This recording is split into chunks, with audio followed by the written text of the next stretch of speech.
Estamos aqui então para o nosso último encontro, nosso 8º encontro da disciplina de Fundamentos Sócio-Históricos Filosóficos da Educação. Eu quero antecipadamente dizer que foi um prazer estar com vocês nessa disciplina, agradecer o acolhimento do pessoal do Polo de São José do Norte e de Ulha Negra, né, que nos receberam tão bem, e dizer que esta aula hoje, então, como vocês podem ter visto no programa, ela tem como objetivo trabalhar em cima da ideia do professor, né? Nós temos ido aos polos, né, e nos polos o professor Juliano, nos polos em que o professor Juliano nos acompanha, ele tem enfatizado a questão de vocês serem professores de filosofia, né? A formação que vocês recebem aqui neste curso é para exercer, né, ser professor de filosofia inicialmente no nível médio. Então, salientar como esses filósofos que a gente estudou até hoje foram professores, né, o que eles pensavam da escola, como é que eles se pensavam enquanto professores. Então, hoje nós temos um bloco, né, com uma aula com 4 pensadores da educação, com 4 filósofos. Vamos começar por Nietzsche, tá? Depois passaremos para o John Dewey, depois pegaremos o Wittgenstein e depois iremos, então, finalizar nossa aula com o Michel Foucault, ok? Então, assim, começando sobre o Nietzsche, né? Então, o Nietzsche, ele nasceu em 1844 e morreu em 1900.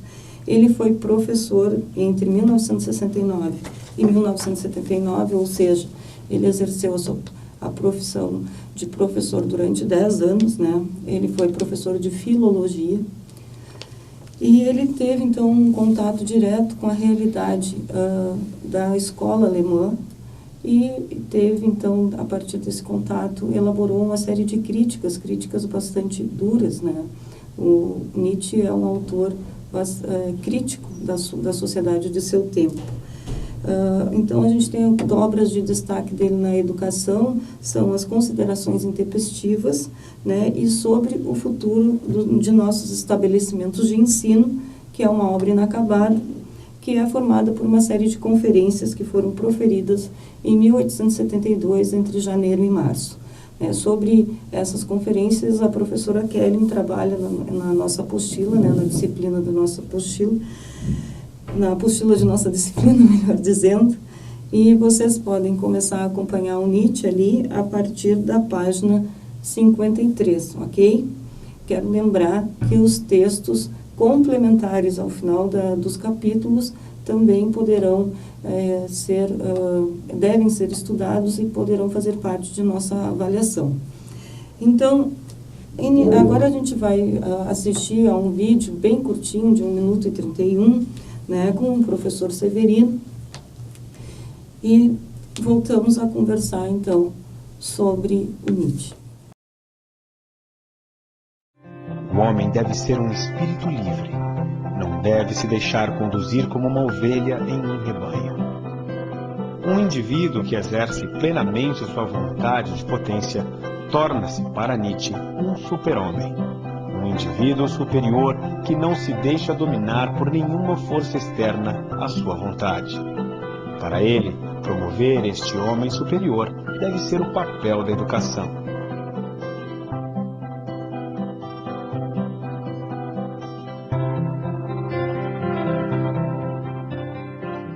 A educação tende a padronizar, né? E ao invés de deixar que os indivíduos se destaquem. Então, a implicância do Nietzsche com a democracia, com a pedagogia e com a própria ciência, porque isto vem um pouco em nome da ciência, é esse espírito de padronização. Como se todos os indivíduos devessem ter o mesmo desempenho, porque todos teriam igualmente, todos teriam a mesma base. E ele não acha isso. Então, nós precisaríamos de uma política e de uma pedagogia que exatamente fizesse o contrário. Ao invés de padronizar, de fazer que aqueles indivíduos mais dotados pudessem, mais talentosos, pudessem se destacar. Então, como vocês puderam ver no filme, né, nesse pequeno trailer, vocês podem encontrar o material completo na internet, ele é bem maior. Para o Nietzsche, o homem deve ser um espírito livre e deve se destacar pela sua singularidade. Ele é um crítico da democracia, da pedagogia e da ciência por esse motivo. Ele vai enfatizar, né, a questão da massificação da cultura, da universalização da cultura como algo negativo.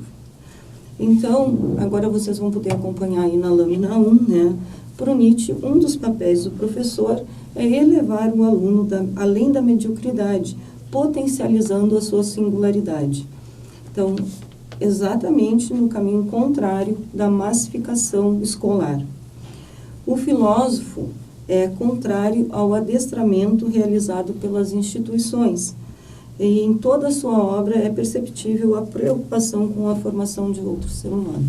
Então, ele tentou, por diversas vezes, escrever de uma forma a ser compreendido por um grande público, né? Isso a gente pode perceber bastante lendo Assim Falava Zaratustra, né? A ideia que ele tinha de alcançar um grande público, mas ainda assim mantendo elementos ali que fazem com que o leitor necessite ter uma certa cultura para poder avançar no texto e entender as questões que estão sendo propostas. Tá? Para o Nietzsche, o exemplo deve ser dado pela vida real e não unicamente pelos livros.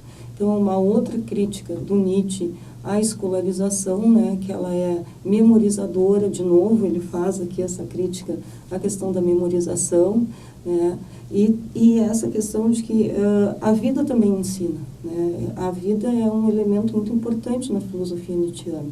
Então, aqui a gente tem essa crítica e ele diz, então, que os livros não são o único caminho, né, a vida real também é muito importante para o aprendizado.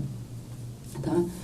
Agora, aí vocês vão acompanhar toda a nossa aula pelas lâminas, né? Agora a gente vai ter, então, na lâmina 2 o seguinte.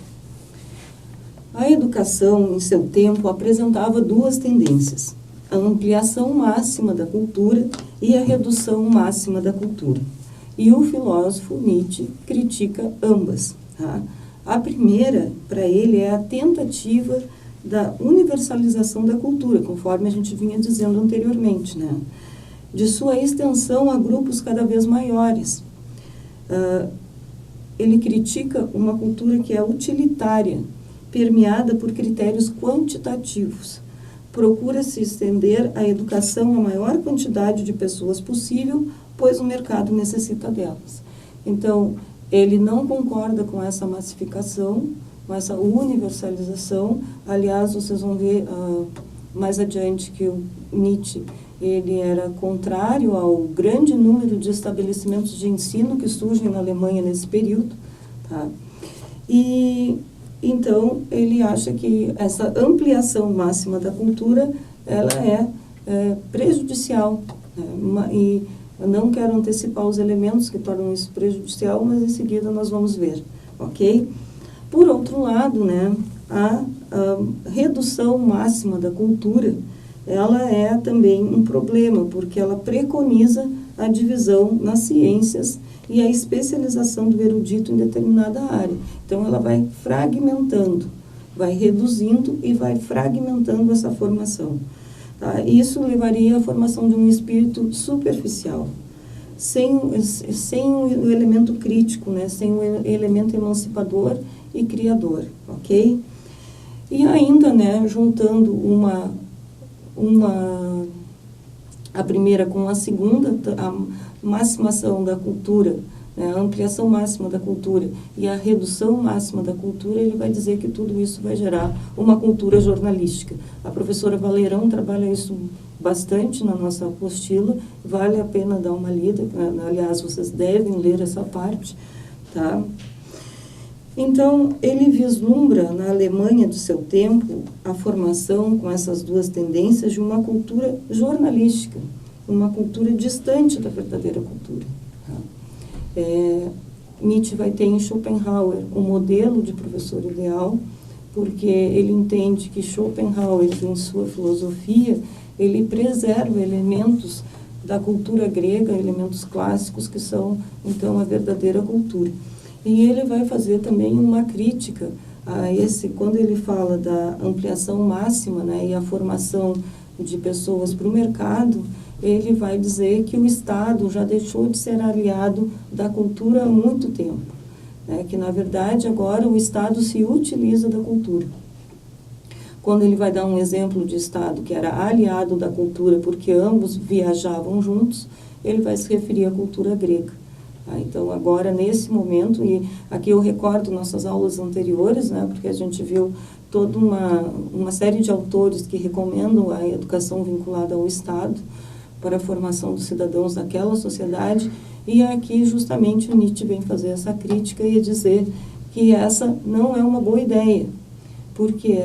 Porque o Estado se utiliza da cultura para manter determinados valores e que esses valores não são questionados, por exemplo, ok? Vocês podem dar uma olhada, então, na nossa apostila, na página 47, né, em que a professora Valerão vai escrever sobre o jornalista, né, que é escravo dos 3 momentos, o presente, as maneiras de pensar e a moda. Passa ligeiramente sobre as coisas.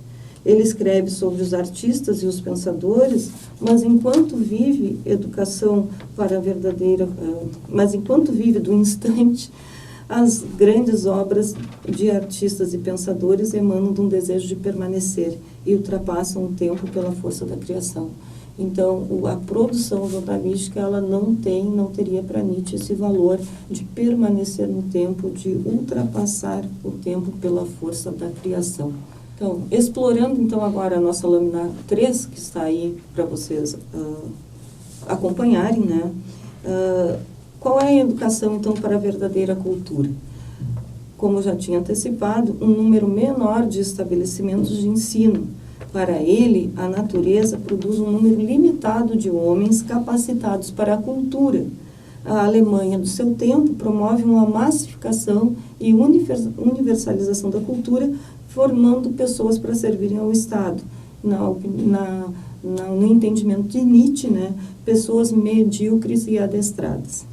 Então, a educação para a verdadeira cultura é uma educação para poucos, não para todos. Tá? Ele quer uma educação que discipline, e disciplinar significa dar oportunidade para o jovem construir determinados princípios a partir dos quais possa crescer por si mesmo, tornando-se o senhor de seu idioma e possibilitando a construção de uma língua artística, a partir dos trabalhos que precede, caminho para revitalizar a educação e a cultura.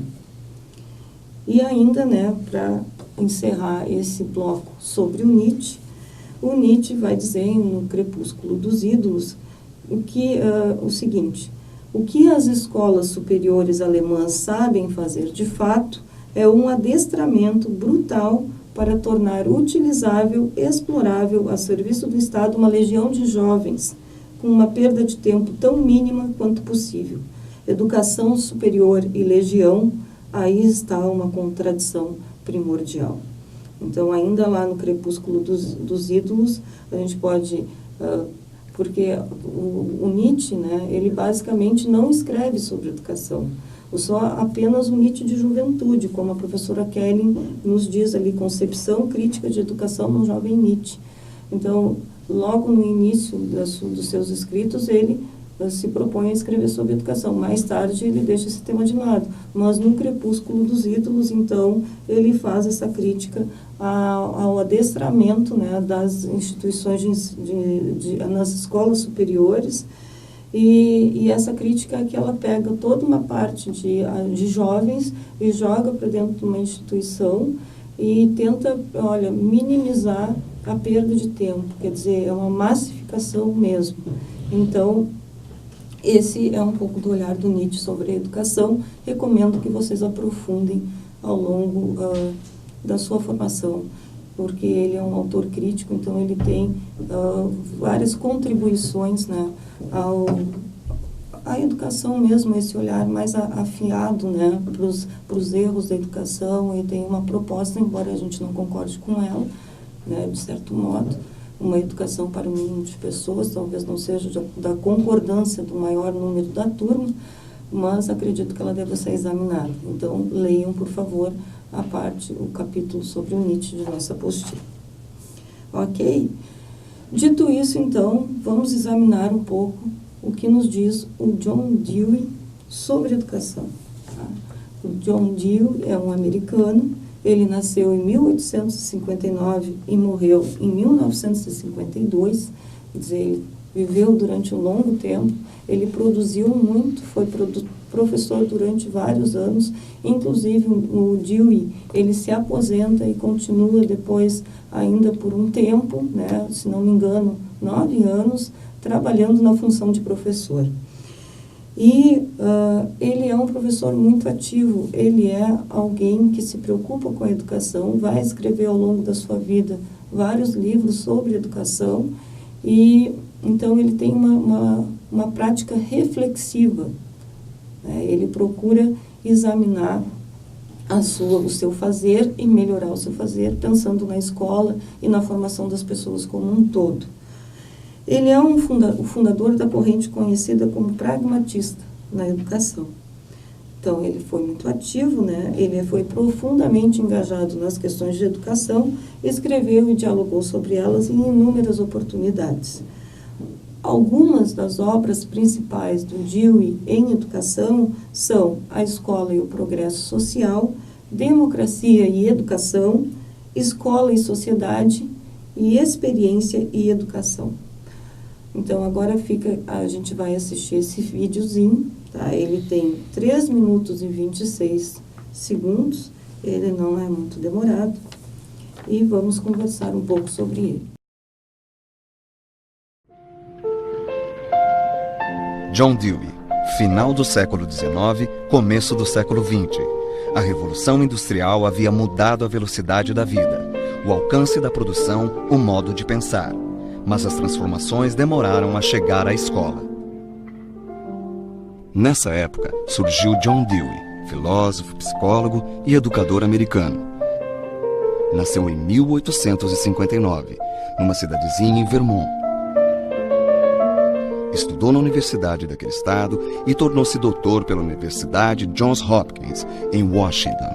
Foi professor na Universidade de Michigan, depois na de Chicago e finalmente na de Columbia. Ao longo da carreira, defendeu a necessidade de uma aprendizagem mais ativa, mais participativa. Isto era importante para Dewey pelo seu compromisso com a construção da democracia norte-americana.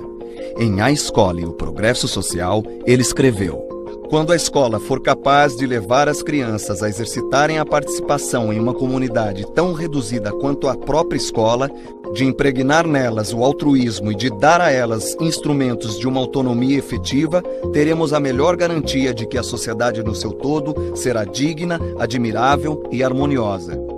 O pensamento de John Dewey refletiu o pensamento liberal e a luta pela formação da democracia americana. Para ele, o aprendizado só se dá quando ideias são compartilhadas, e isso só é possível num ambiente onde não há barreiras à livre expressão do pensamento. Era por isso que não acreditava na escola de então, em que cabia ao aluno receber passivamente o conhecimento. Para Dewey, cabe ao aluno aprender a protagonizar na escola e no futuro como cidadão na democracia. É pela experiência, pela atividade, pela iniciativa que a criança realmente aprende.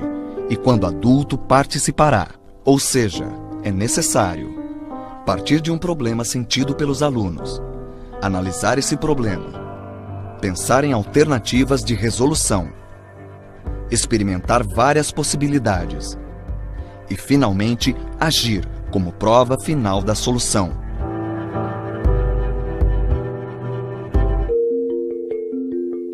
Para Dewey, cabe ao professor não expor o conhecimento que ele, professor, já tem, mas despertar o interesse do aluno, conduzindo o aprendizado por meio da experiência dele. Segundo Dewey, a educação escolar é mais do que uma preparação para a vida. É a própria vida. parte integrante e significativa da vida em sociedade, um processo colaborativo e participativo. Nos anos de 1930, Dewey se aposentou das atividades educacionais, mas continuou ativo, participando de eventos internacionais e publicando artigos e livros. Democracia e Educação, Escola e Sociedade e Experiência e Educação são algumas de suas obras de destaque. John Dewey morreu em 1952, aos 93 anos, após influenciar muitos pensadores, entre eles o baiano Anísio Teixeira e o paulista Fernando Azevedo. Como vocês puderam ver, né, o exercício da participação social começa na escola. Isso a professora Kellen também vai nos dizer no capítulo que ela dedica ao John Dewey. Tá? A escola é essa experiência da raça humana. Tá? Ela não deve ser uma experiência desvinculada da vida, porque a escola, no entendimento de Dewey, é a própria vida. Tá? Então, o pensamento, a participação social começa na escola, né? Ele é de pensamento liberal e ele colabora na formação da democracia americana, Dewey. Ele é um crítico também da escola de seu tempo, que é uma escola também de memorização e depósito de conhecimentos. E a ideia que ele tem de um bom professor é que o professor não deve expor os conhecimentos já adquiridos, os conhecimentos que ele já tem, mas a grande coisa que um professor pode fazer pelo seu aluno é estimular o interesse, despertar no aluno o interesse, né, e estimular esse aluno às suas próprias descobertas, conduzindo o aprendizado por meio da experiência dele mesmo. A educação escolar não é propedêutica para a vida. A educação escolar é a própria vida. Ele vai dizer em determinado momento de democracia e educação que a escola, enquanto as crianças estão na escola, elas estão vivendo, não estão separadas da vida. A vida da criança é dentro da própria instituição escolar. Então, ali ela deve ter esse aprendizado. Descobrir coisas, né, se interessar pelas coisas, formar o seu próprio conhecimento. Agora, vocês podem ir acompanhando aí pelas nossas lâminas, né? Então, ali, o que é o pragmatismo na educação? O que é essa ideia do Dewey? Para o Dewey, as ideias produzidas, elas só têm valor se elas puderem ser aplicadas a problemas reais. Então, essa é a visão pragmática dele na educação. Para que eu estou gerando conhecimento? Estou gerando conhecimento para solucionar problemas. Não estou gerando conhecimento por gerar conhecimento. Isso é desnecessário. Ok? E ele vai dizer o seguinte: em escolas equipadas com laboratórios, lojas e jardins que livremente introduzem dramatizações, jogos e desporto, existem oportunidades para reproduzir situações da vida e para adquirir e aplicar informação e ideias num progressivo impulso de experiências continuadas. As ideias não são segregadas, não formam ilhas isoladas, animam e enriquecem o decurso normal da vida. Informação é vitalizada pela sua função, pelo lugar que ocupa na linha de ação. Então, como a gente vinha falando antes, né, a importância de experimentar, de ter dentro da sua escola oportunidade de reproduzir situações da vida, né, dramatizar, jogar, ter a prática desportiva, uma escola equipada com laboratórios, com lojas e jardins, né, que dê para a criança, que permita que a criança tenha essa experiência da sua própria, da realidade, daquilo que está fora da escola. Então, o Dewey tinha essa visão de que a escola ela deveria melhorar nesse sentido e, de fato, as escolas americanas sofreram uma grande influência dessa visão de educação do Dewey. Como é que essa ideia chega no Brasil? Essa ideia chega no Brasil através do movimento Escola Novista, que teve como um de seus maiores participantes o educador Anísio Teixeira. Então, o Anísio Teixeira ele foi aluno do Dewey na pós-graduação e ele aprende com o Dewey, adquire esse conhecimento, vem para o Brasil e tenta implementar essas ideias aqui. Mas aqui isso vai gerar um novo tipo, né, que é a escola nova, adaptada para a nossa realidade, ok? Então, sigam nos acompanhando aí pelas nossas lâminas, né? A gente, então, eu falei para vocês agora há pouco sobre o Anísio Teixeira, vale a pena pesquisar sobre esse educador brasileiro que promove uma grande mudança na escola brasileira a partir dos anos 20, da década de 20, né? E é uma marca da pedagogia pragmática do Dewey, né, dessa escola progressiva no Brasil, ok? Então, ali a gente começa nessa lâmina 2 com uma citação, aqui ele diz assim: a maior de todas as falácias pedagógicas é de que se aprende apenas a coisa particular que se está estudando. As aprendizagens colaterais, como as de formação de atitudes permanentes, de gostos e de desgostos, podem ser, muitas vezes, mais importantes que a lição de ortografia ou de geografia ou história. Estas são as atitudes que irão contar fundamentalmente no futuro. A mais importante atitude a ser formada é o desejo de continuar a aprender. Então, o Dewey nos aponta, né, nessa direção de que a escola instrui, mas tem outras coisas dentro da escola que são, às vezes, mais importantes, né, que é a formação, por exemplo, do gosto, do saber que tu gosta de algo, de um campo do conhecimento, que o teu interesse foi despertado ali, que tu busca, pesquisa, né? E que tem outras áreas que tu não gosta, tu aprende a conhecer os teus limites. Então, para ele, seria uma falácia da pedagogia, né, pedagógica, dizer que a gente aprende a coisa particular que se está estudando. A gente aprende de forma mais ampla, tá? E a professora Valerão, na página 58 da apostila, nos diz que o Dewey postula que toda a educação acontece com a participação do indivíduo na consciência social da raça. Então, lembram que eu falei para vocês no início, né, que o Dewey, ele vai nos dizer que a escola é essa experiência da vida, é a vida acontecendo, então, é uma experiência com a raça humana, né? Através das respostas dos outros, a criança passa a saber o que ela significa em termos sociais. A escola é, primeiramente, uma instituição social. Sendo a educação um processo social, a escola é simplesmente a forma de vida em comunidade que será a mais efetiva em fazer com que a criança compartilhe dos recursos herdados da raça e use seus próprios poderes para fins sociais. A educação, portanto, é um processo de vivência. Não se resume a uma mera preparação para o futuro. As questões da avaliação da criança e de sua promoção devem ser determinadas a partir do mesmo padrão.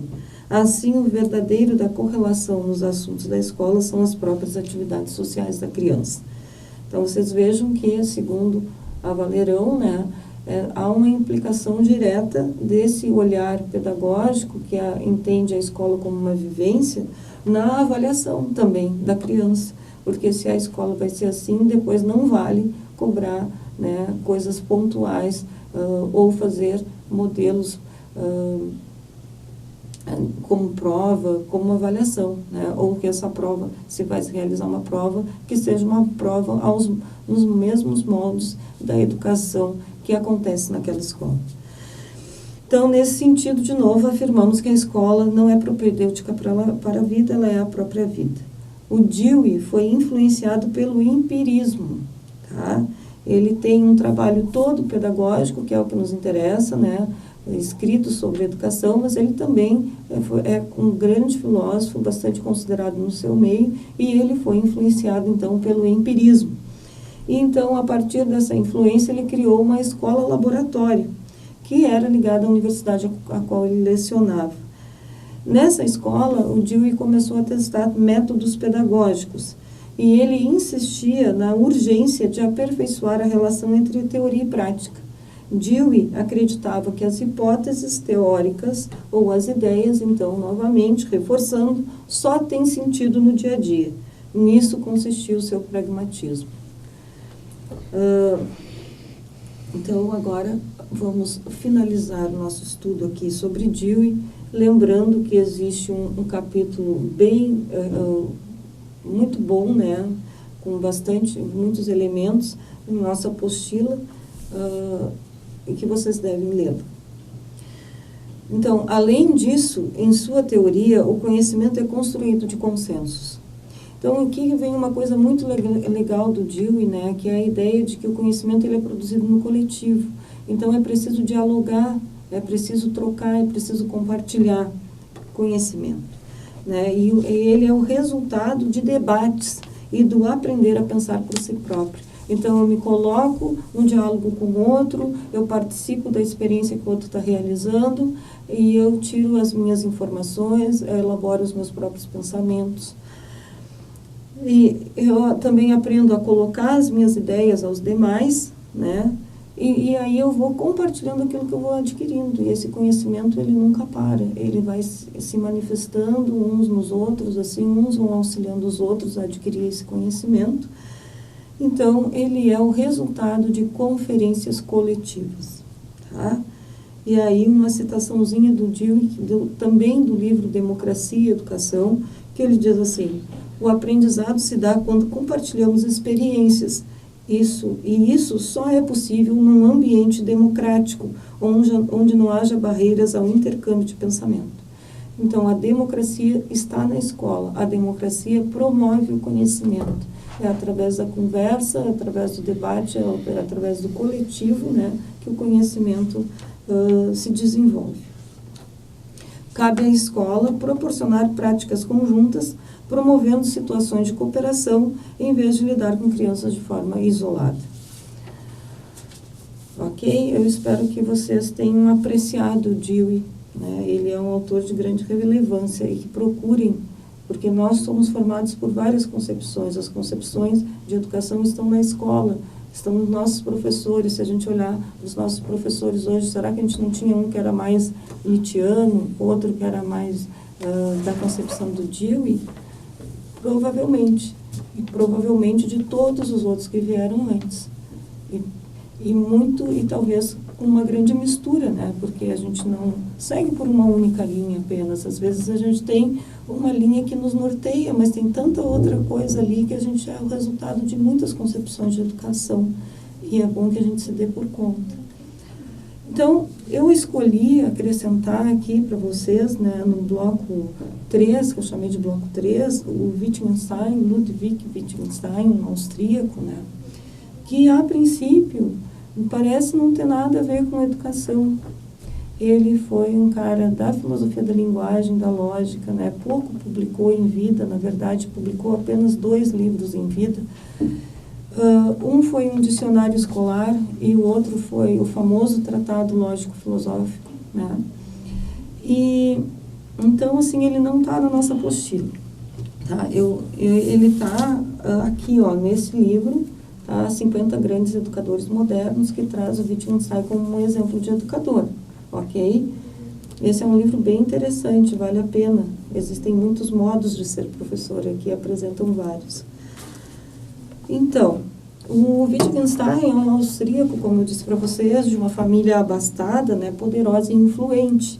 Ele cresceu em um ambiente rico culturalmente, além de ser rico economicamente, né, ele era de um ambiente muito rico culturalmente.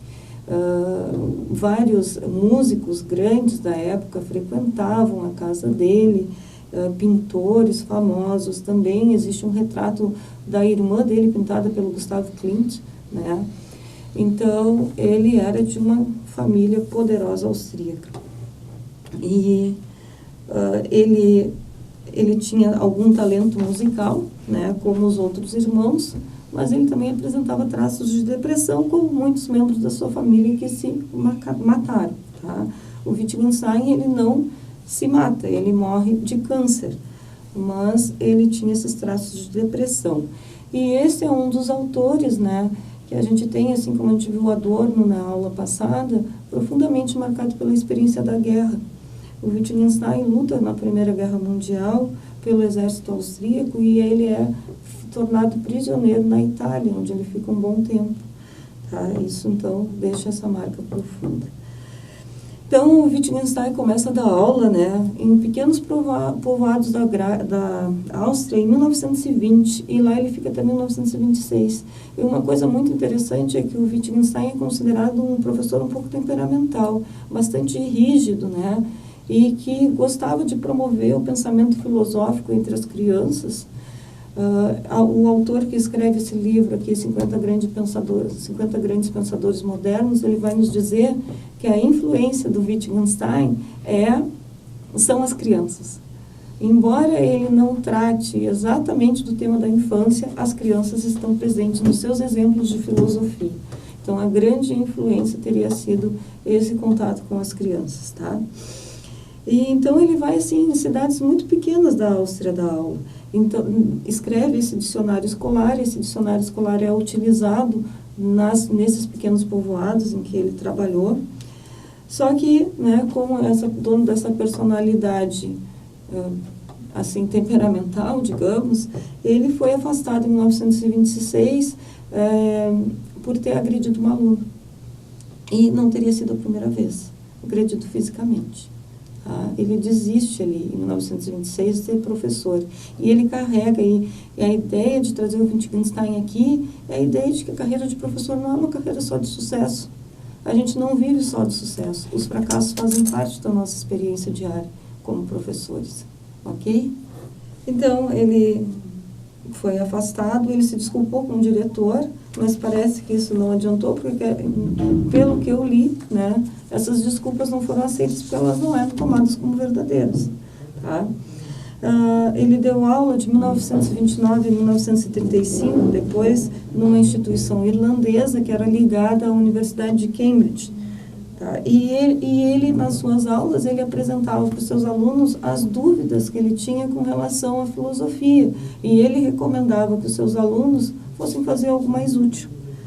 Tá? Então, ele tinha uma grande incerteza, tanto como a sua prática, ele era aquele professor rigoroso com ele mesmo, né? Que realizava uma grande autocrítica.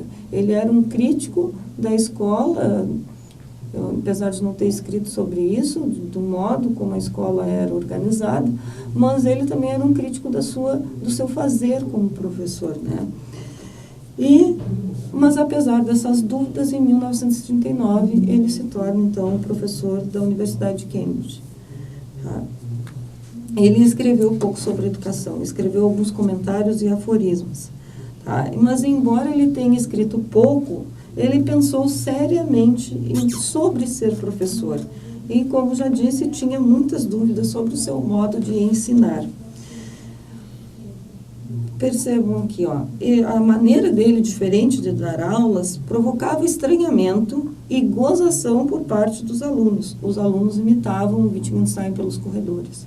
O modo dele falar, como ele caminhava, né, o jeito dele se vestir, isso era alvo de gozação por parte dos alunos. Uma coisa que acontece bastante na prática, na sala de aula, né? Então, é bom que a gente pense a escola como um lugar em que essas relações acontecem, e que a gente tem que criar anticorpos com isso, né? Não pode jogar a toalha. E aí, então, né, só para a gente continuar aqui, uma citação, vocês vão encontrar aí na lâmina, tá? Do livro, diretamente, é da página 30, ele nos diz, o Palmer, que é surpreendente o uso constante que o Wittgenstein fazia em seus escritos de exemplos pedagógicos e analogias para apresentar questões filosóficas. De fato, já afirmamos em outra ocasião que o estilo de escrever e filosofar de Wittgenstein era fundamentalmente pedagógico, isto é, pressupondo o ensino como uma forma de pensar sobre problemas filosóficos, ou, em certas instâncias, de desaprender certos maus hábitos filosóficos. E o Wittgenstein, ele se colocava num lugar que era, ele usou uma metáfora, né, de que ele era um mau guia. Tá? Ele usa a metáfora da viagem. Ele diz, quando ensino a você filosofia, sou um guia mostrando o caminho por Londres. Tenho de levá-lo através da cidade do norte ao sul, do leste ao oeste, do Euston ao aterro, de Piccadilly a Maple, depois de tê-lo levado em várias viagens pela cidade, em todos os tipos de direções, teremos passado por todas as ruas uma porção de vezes, cada vez atravessando a rua como parte de uma viagem diferente. No final, você terá conhecido Londres. Será capaz de encontrar seu caminho como um londrino. Claro, um bom guia o levará pelas ruas mais importantes, mais vezes do que pelas ruas laterais. Um mau guia fará o contrário. Em filosofia, eu sou, de certa forma, um mau guia. Quer dizer, ele não escolhia o caminho, ele escolhia outros caminhos para trabalhar com filosofia. E, às vezes, ele dava muitas voltas. E ele mesmo considerava as suas aulas um pouco confusas. E ficava se perguntando se ele tinha talento para ser professor. Isso é bem interessante. Recomendo a leitura desse livro, desse capítulo sobre o Wittgenstein. Espero que tenha na biblioteca digital, vale muito a pena. Como eu estava dizendo para vocês, ele entra aqui na nossa disciplina para que a gente tenha uma ideia de que fracassos e sucessos, eles são próprios do fazer do professor. Não existe um professor que não tenha fracassado. Né? Às vezes a gente não conta as nossas experiências fracassadas, elimina da nossa memória e parece que sempre tivemos sucesso. Outras vezes a gente se debruça sobre esses nossos fracassos, examina os fracassos, e compartilha esses fracassos para que outros possam crescer.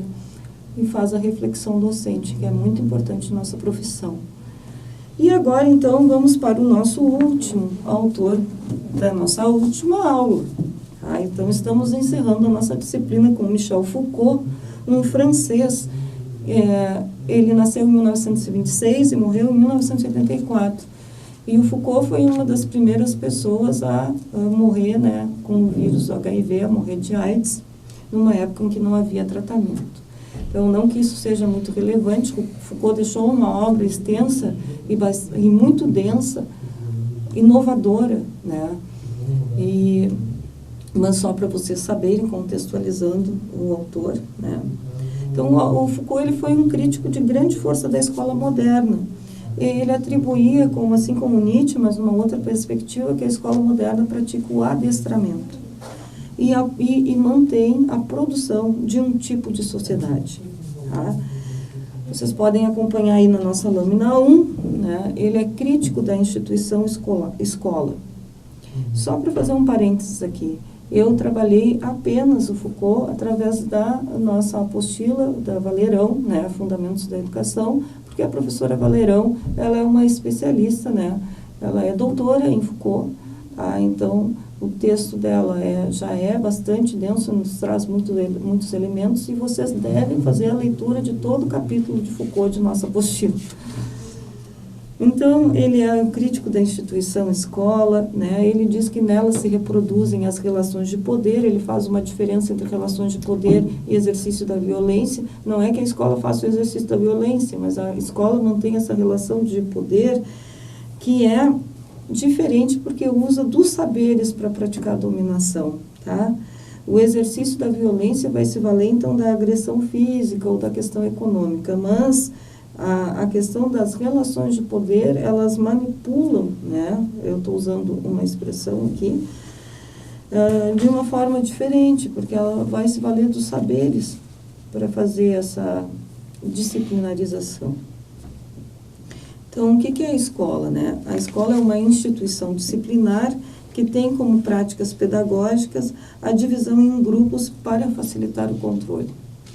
Então, o Foucault ele vai fazer uma crítica muito ampla à escola, a partir, inclusive, da sua construção, né, física, do prédio físico, né? Essa separação nas caixinhas, como eu digo, as caixinhas quadradinhas, que a gente não sabe o que acontece quando a porta da sala está fechada. Então, a divisão do grande grupo em pequenos grupos para uma prática de disciplinarização mais eficiente, de controle. Tá? A professora Kelly trabalhou com a obra Vigiar e Punir. Então, a escola agiria como um dispositivo para dizer o que deve ser dito, feito ou pensado.